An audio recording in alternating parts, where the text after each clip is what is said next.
It's the Wonkhe Show. We're talking apprenticeships levy, research culture, and industrial strategy. It's all coming up. It is really this sort of, what big business wants, stop them wasting their levy spending, Labour's appeal to business rather than Labour's appeal to, parents who are and voters who don't like universities so much.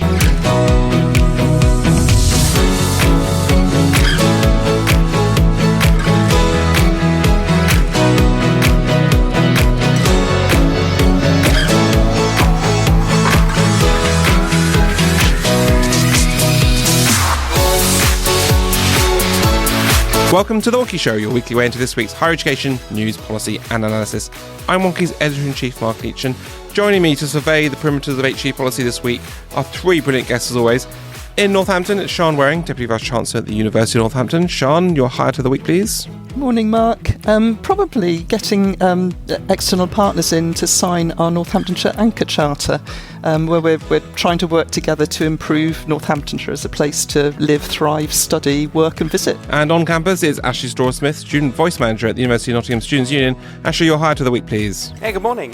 So outside of coming back from Disneyland Paris Pride, the key highlight for me this week is launching the new Academic Reps audit tool we've been working on for a while to help unions and universities understand how their rep systems work. And in Oxford, it's Michael Salmon, Wonkhe's news editor. Michael, your hire to the week, please. I think it's just sun is shining, some lovely flowers come out in my garden, and things are good. So, we start the week with Labour and what it's saying about the apprenticeship levy. Michael, talk us through it. Yeah, so we got a bit more detail this week about Labour's plans to turn the apprenticeship levy into what they're calling a growth and skills levy. They announced this, I think, around party conference time last September, but it's been a bit of a sort of, a policy soundbite as opposed to one with much detail on.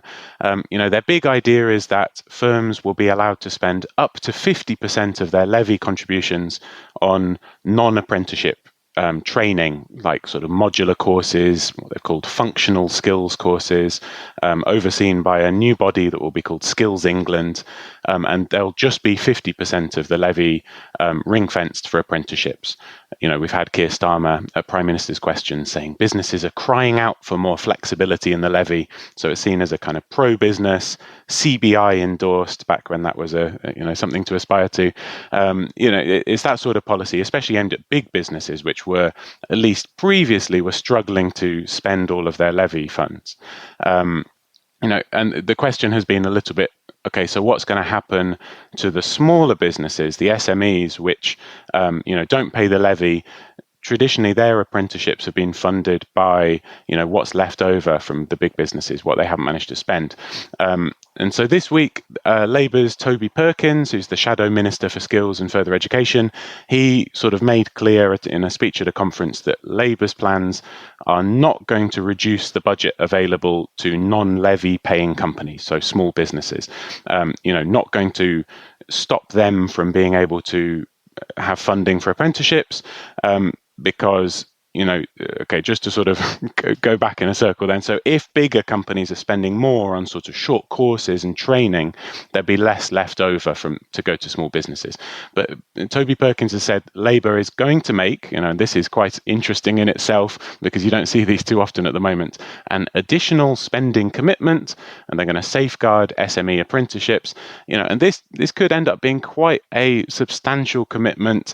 It's not something where Labour look to have particularly costed it, especially sort of longer term.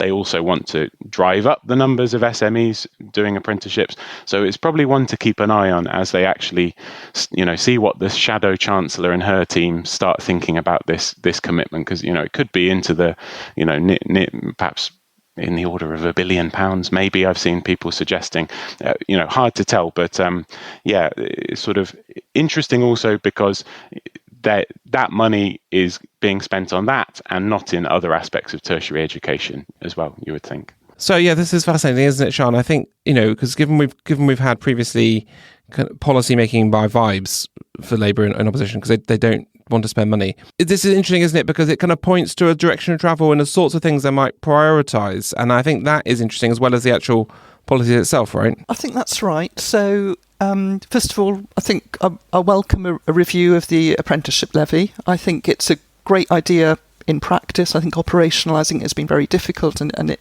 hasn't delivered the benefits I think everybody can see are there. The idea of higher education where the cost is picked up by employers is great.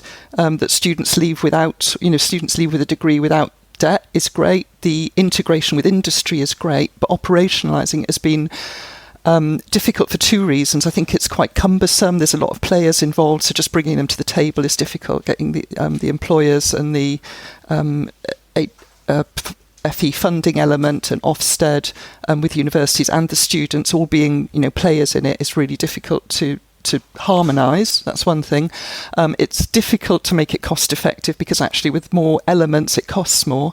But the other thing has been it's been very difficult to get employers to agree on standards for apprenticeships that map onto what students want to do, and so it's just been hard to operationalise, which is not at all to say that the principle isn't a great idea.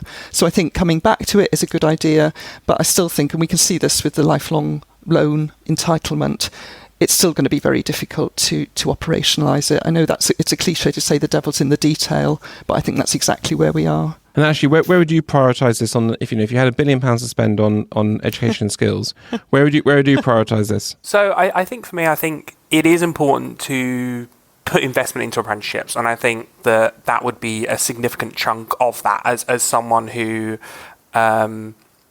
didn't come from a family who went to higher education full time, and it was a kind of unique for myself. I think having a range of opportunities to get into higher education outside of your 3-year undergrad massive loans, I think is really important.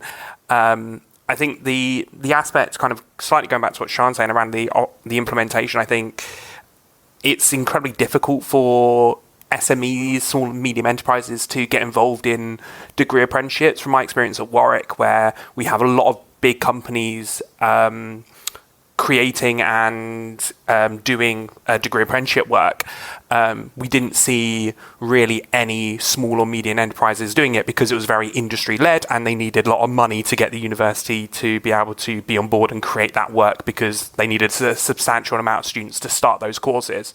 But then, if those industries are big enough, could they just go down the route of Dyson and have their own Office for Students approved degree awarding apprenticeship school? And I think that actually we could see more of that actually, rather than things being incorporated into universities. I mean, Michael, it polls well, doesn't it? I mean, apprenticeships. This is why Labour keeps coming back to it. It's why actually, the Conservatives talk about, when they talk about skills, there's always lines about apprenticeships in there. People like apprenticeships. People like to think they would do one, or they would recommend that their kids do one. Whether or not they do, or the demand's there, or the partners with business are there, or the funding's there is this kind of separate matter, isn't it? But do you think we can expect to see more of this kind of thing? Yeah, in the sense that, as you say, it polls well, it's politically popular. It does feel a bit like there's probably all kinds of, things to be uncovered within the apprenticeship system. We just saw last week, for example, in the Student Academic Experience Survey, that student satisfaction is quite poor, really, compared to regular university study. The dropout rate is still very bad. But while it still is the sort of political flavour of the month, especially at DFE, but also for Labour, I imagine we'll get continued emphasis on it. I would just sort of say this isn't really Labour saying they're going to do more spending on apprenticeships. More, this is they're going to sort of make up for the funding that will be lost. And really what they're putting money into here is on sort of modular courses, skills courses for big businesses, which, is... And really here they're just trying to maintain parity and to stop the number of apprenticeships from falling. They've also said they're going to do other things all around sort of reducing burden and making it all a bit more simple. It's not clear yet whether this new body, Skills England, is going to replace the Institute for Apprenticeships and Technical Education, but it probably will, you would think. So they are doing other moves, but this money is really, goes back to a bit what Shân said about the LLE. It's all about sort of, short courses, for probably for current employees rather than sort of young students. It is really this sort of, what big business wants, stop them wasting their levy spending. Labour's appeal to business rather than Labour's appeal to parents who are and voters who don't like universities so much. Mark, to come back in on your question on, where could we be spending that money? I think one of the options would be, and this does pop up in the speech that we're talking about, the Toby Perkins speech, is careers, education, information, advice and guidance from primary schools onwards, because that's an area that has just dwindled and dwindled away. And I think setting routes for children from very early on into areas where there is work, there is productivity, there are valuable and fulfilling jobs to be done is really important. I think in the absence of that, I think we have to go upstream of the problem basically, and I think that is into that very early careers, education, information, advice and guidance. That would be one of the things to do with it, and making sure that that continues throughout and is focused on the areas where there's going to be long-term productivity for the country, so that there's that generation of wealth which is actually going to pay for all of these things ultimately. Because if that productivity is dwindling, it's harder and harder and harder to invest in education and public services, which is, I think, where we are at the moment. Let's see who's been blogging for us this week. This is Joshua Thorpe, and this week I'm blogging about the real risk of generative AI, a sort of a different take on the risks of AI. And I think that kind of centers around a crisis of knowledge, or at least a potential crisis of knowledge, and how that might be tied to our identities in higher education. And for students, this concerns me especially because I think students will have a difficult time figuring out what their identity is and what their role is as producers of knowledge and even as consumers of knowledge, which is pretty much all of university. So that can be very disorienting. So with all this in mind, then, the article makes an argument for more criticality and caution in our discussions and integration of AI tools in higher education. How can we do this more cautiously and more humanely as the world around us is changing so quickly? Now, the debate over reforms to the ref are raging. Ashley, walk us through them. Yes, so Research Action Framework has discussed around increasing weighting given to people, culture and environment, which will now be worth 25% in 2028, up from 15% in 2021 when this was just called environment, which is a little bit of controversy, a little bit of arguments taking place. I think the first argument taking place is really around whether EDI should get a look in when we're assessing research excellence. The funding councils who have put together the proposals and the initial decisions in the future research assessment programme suggest that it should, though consultations will follow. I think it's a really interesting debate, and we're also seeing a wider debate around should we be actually assessing or incentivize good research culture, or just be focusing on what research outputs and the quality of those outputs when it comes to how funding gets allocated. And some really great articles on Wonkhe this week by Elizabeth Gadd and James Coe, who have supported the idea of using REF to improve research culture, though the former cautions that we need to avoid creating a my research culture is better than yours competition, especially given the massive disparity in resources between institutions. Michael, we covered this on the podcast a couple of weeks ago, didn't we, when it was all announced. But we recorded on the day that the direction of travel was set. And there's been a really interesting kind of national conversation that started in the wake of that, hasn't there? I mean, least generously, commentators on the right describing it as the ref gone woke. But there are some, there is a legitimate challenge there, isn't there, about how public money is spent and what are we actually trying to achieve by measuring research? Yeah, there is. And I mean, one of the things that struck me most about when the Future Research Assessment Programme reported was just how independent of government it really felt. We got all the various sector bodies writing to us, saying, if you're covering this tomorrow, here's our comment. We think it's pretty good. We're happy with it. Universities as organisations generally, I think, were quite happy. It was a very sort of collaborative endeavour with UKRI, with a panel, with the sector, and not with the government, with the Department for Science, Innovation and Technology. I mean, they maybe mentioned it in passing, but in a letter they wrote to Research England, but it really barely weighed in on it. It's really interesting to think of the difference between that state of affairs and 9 months ago when Jacob Rees-Mogg was the business secretary who would have been responsible for UKRI, and was already talking to the Telegraph about going through UKRI's budget line by line, getting rid of the woke stuff, and it's come at the right time politically. But the flip side of that is you think, well, where could we be in a year? If there is a further reshuffle, potentially, where could we be in 3 years? Say if Labour is in power and suddenly all this money that's spent on research becomes a sort of tabloid and right-wing paper line of attack, and and Suella Braverman's the opposition number at PMQs, and she's so it is interesting kind of how this issue sort of within the sector, for a few people, became a bit of a big deal about the EDI question and the culture question. But also, I thought it was interesting how it didn't get traction beyond the sector, and generally the sector, feels sort of quite happy with the ref. Fascinating, Shân. Do you think this takes us forward sufficiently?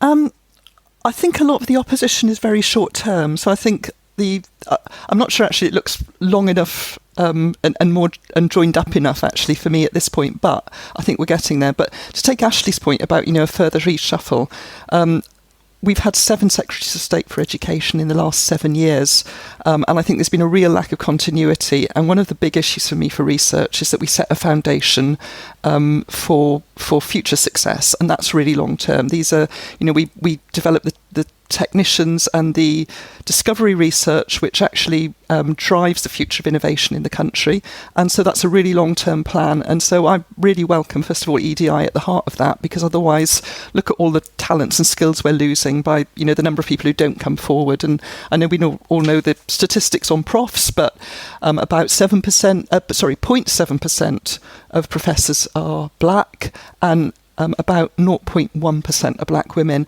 and that means a massive loss of talent. And that talent, that plays out long term. This is not just a snapshot of where research is at a particular point in time. Universities are about the future of individuals and the future of society, and I think we need that long term planning. So absolutely, we need to have that people, culture, and environment in there.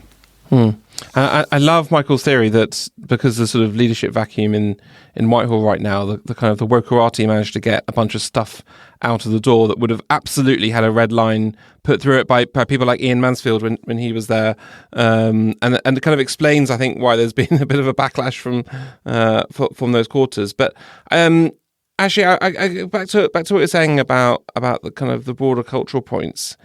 Is there going to be is it going to also be a kind of kinder, gentler ref, as some have described it, or is the nature of measuring research in this way always inevitably going to be a bit of a zero-sum game?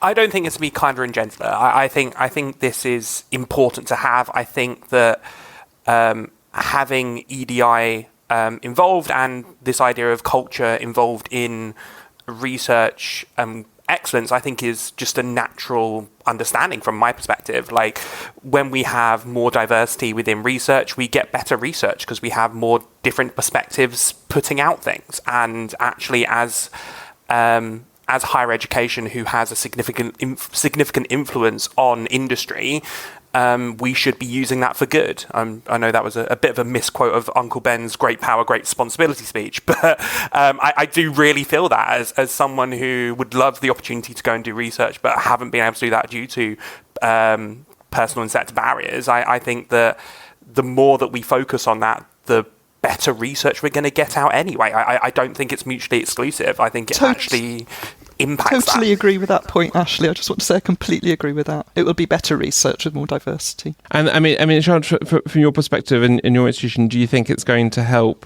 the broader cultural points about research? I think in the short term it'll be really hard to fund for institutions like us, but I do think it's the right way to go. So, I think we need to think through what that will mean to us. It's really hard in our part of the sector to put that sort of long-term funding in place, but we are completely committed to that diversity, and we've got schemes to produce that. And I think that is where our good research will come from. It'll come from putting those policies and practices in place. But what's the temperature more generally in the university? Are people does this make people dread the ref a little bit less?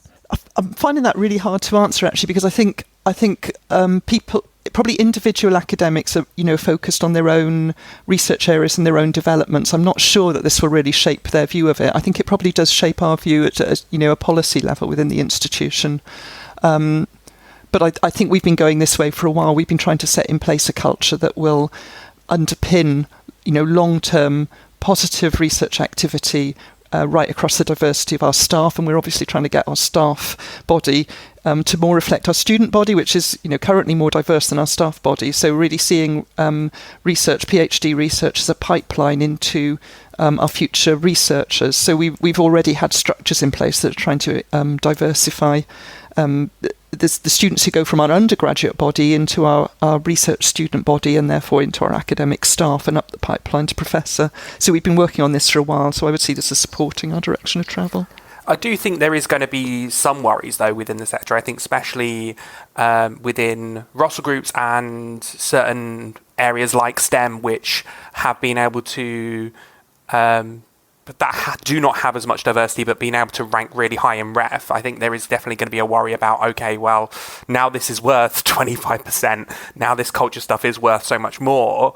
I think there is going to be a lot of scrambling over the next few years to try and see how they can boost things quickly, especially in those areas that have lacked diversity, but because it's not been, or lacked kind of that culture and diversity work, but because it hasn't been high up on the refs agenda, it means that they've been able to kind of get away with it, for want of a better term. Well, we have published an absolute mountain of stuff about this on the site, so if you want to dig into some of these debates, you can. And there's a consultation, isn't there, Michael? Yeah, it's all under consultation at the moment. This is just the initial decisions, so it's, to some extent it's anyone's game, but it does feel at the moment like there's a sort of broad endorsement of what Research England and the other funding bodies are trying to do. Oh, thanks. Yeah, I just wanted to say to endorse the two great blogs on the Wonkhe site, the Elizabeth Gadwin and the James Coe. But I was really excited when I got to the James Coe one to see what I'm pretty sure is a picture of Inverary. So it's a boat on a beach, and I think that's Inverary. So I think everyone should have a look at that, because it was also a highlight of my week to be reminded of a very pleasant holiday there. And now a word from our sponsor, that's me, with some information about our exciting festival. The Festival of Higher Education is coming. This November, Wonkhe and the University of London will welcome you to Senate House for 2 amazing days of one-to-one conversations with HE leaders, set-piece debates and insights from journalists, policymakers and experts. You'll hear from speakers inside and outside the sector, take part in amazing interactive sessions, learn about new research, data and ideas, and meet colleagues old and new. All equipping you with the fresh thinking and insights ready to take back and share with your universities and teams. It's going to be an unmissable event for anyone with an interest in the future of UK higher education. That's 7th and 8th of November in London. Early bird tickets are available only until the end of June, so do hurry if you want to take advantage of these. Find out more and book your tickets at thefestivalofhe.com or follow the links from Wonkhe. We can't wait to see you in November. Now, former University and Science Minister David Willetts has waded back into debate about industrial strategy and science. Shân, walk us through it. Yes, so David Willetts has followed up in revisiting his 8 Great Technologies pamphlet a decade on. So he identified 8 powerful world-changing technologies that he argued the government should invest in, and he saw these as drivers of ways that we'd be working and solving global problems. So he was arguing that it was imperative that we develop an infrastructure in the UK to support innovation in these technologies, so for prosperity and for thriving. So he'd identify things like AI, robotics, genomics, agri-science, nanotechnology.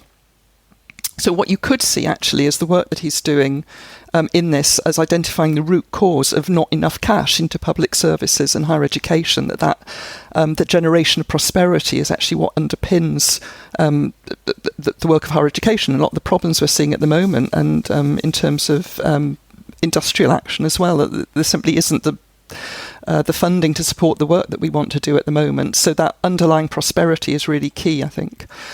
He does talk about universities being where a lot of the crucial research happens, that they train researchers and technicians, and he's also really critical that no one has overall view of funding and performance of our universities. which he sees as a key national asset. So I think that's really positive. He's very critical of splitting agendas between government departments, where one department pushes forward, another one holds back, and he includes the OFS in the handbrake department, sees it as heavily interventionist, and what he suggests is that universities should sit in the new Department of Science, Innovation and Technology with a focus on innovation. So I think that's really positive. And then the question comes, as we were talking about earlier on the podcast, what happens to the parts of education that might not fit in there, like FE? So I think the big challenge is really, do areas like FE and apprenticeship sit with university education? Does university education sit with science, innovation and technology?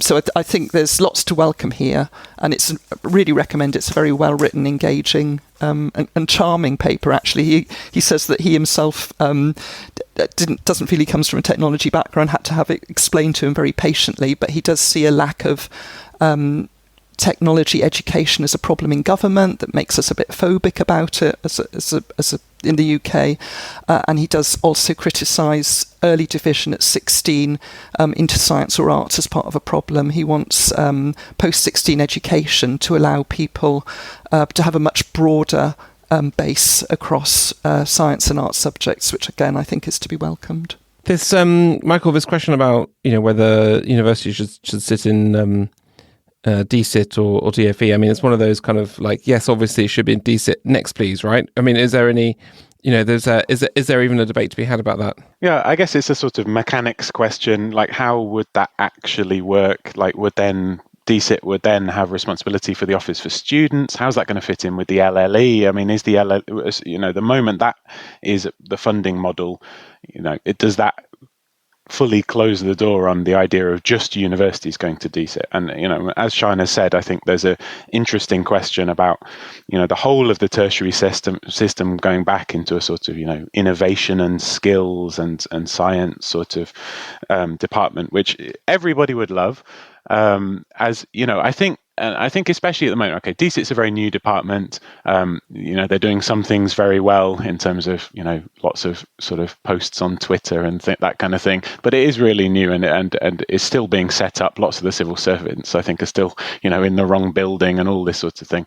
But I think, what people see in the sector when they look at DSIT, but even BAYS to some extent, is that these are departments that sort of take pride in and celebrate the work that they fund and are responsible for.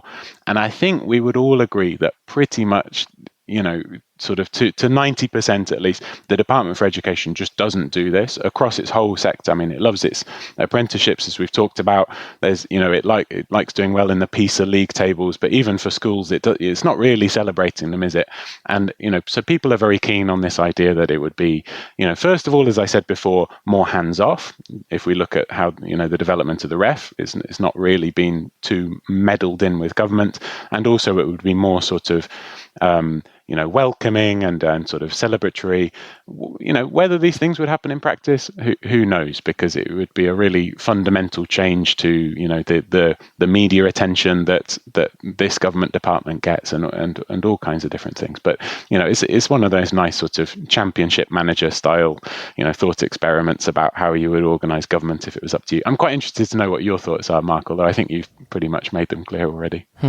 There's a good policy wonk term, absorptive capacity, which is about if you want to turn science, technology, innovation, all of that into actual productivity, in places and in good properly paying jobs, then you need to have a slightly more joined up system, which starts with skills. It doesn't necessarily end with higher education, but kind of links all those things up. And I think it feels like the missing piece of the puzzle for this sort of much smarter type of industrial strategy. I mean, we can move the pieces around the Whitehall, but that doesn't necessarily mean that it's going to give us that link between this high amount of investment in science innovation to, as I say, good jobs for people, better quality of life, and a more productive economy on the other end. And I'm just thinking, I mean, actually, I wonder if you think there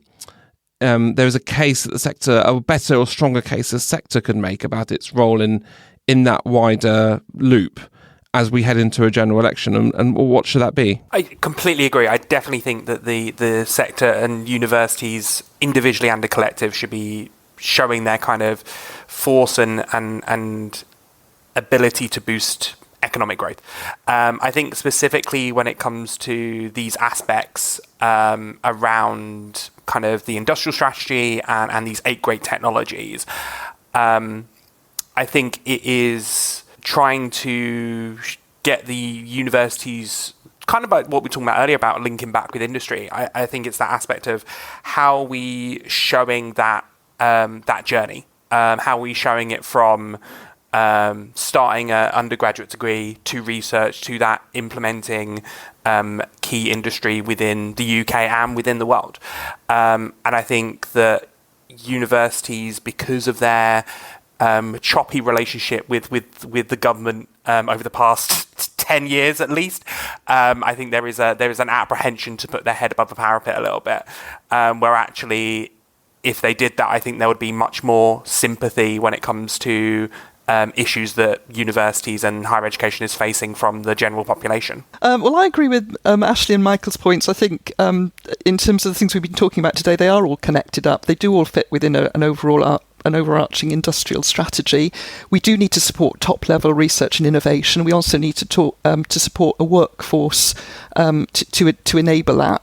And there are both economic advantages, but also, of course, social advantages in terms of education leading to work that leads to people having, prosperous and secure lives, and generating the prosperity that feeds back into education and social services. So I agree with the points that Michael, Ashley, and you've made about it all connecting up. And I guess, Michael, perversely, there's probably more kind of receptive ears in Labour right now for this sort of, it's sort of close to their sort of mission-led approach, isn't it? Than the Conservative Party, which seems to me a bit more focused on, the next election and staving off disaster. Yeah, I mean, it's certainly not something that's going to happen under this Conservative government that is just sort of, as you say, really in the last throes of its legislative agenda and unlikely to be doing any big changes like this, which also, wouldn't play to its base. But for Labour, I imagine and I hope and I would recommend that the sector is behind the scenes, as much as there is a sort of HE policy apparatus in Labour yet, which, if there is, it's not very big, but, they don't have all their sort of teams and manifesto writing going on on a grand scale yet. But I would think the sector should be, dropping a few hints about this, suggesting a little bit. I mean, at the moment, what we can do is sort of read the runes a bit, do we have any signals coming out of Labour that they might do this? I mean, I think, so on the one hand, they still have a shadow higher education minister, Matt Weston, and a separate FE and skills minister, Toby Perkins, who we mentioned earlier. I mean, unlike in the Conservative government. So that is sort of suggestive that they might be thinking that these are sort of two separate areas. On the other hand, they still don't have a shadow DSIT minister secretary. There's no science secretary, technology secretary on their benches. This machinery of government change was back in, I think, the very beginning of March, and they haven't got anyone in place sort of in the opposition brief for there. It was rumoured, in fact, this week that it might be Lucy Powell, who's currently shadow culture secretary, but maybe not until a reshuffle around conference sort of time in the autumn.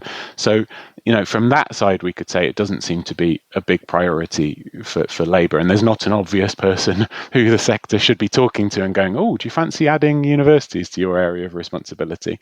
So hard to know, but I imagine if this were ever going to happen, it would be under a future Labour government. Mm-hmm. I am shocked, actually, how little joined up the policies are. So in probably 3 dimensions. So one is how we link excellence and skills. So the research innovation and the base and general skills across the population. So that's one. Another is the total educational journey from early years, primary, right the way through to HE and post-16 and HE. And then the third bit, I was really shocked looking at where it mentions England and where it doesn't. I think there's absolute confusion about what policies apply across England, Wales and Scotland, and where they don't. And that has huge impact for where students study, for how staff travel.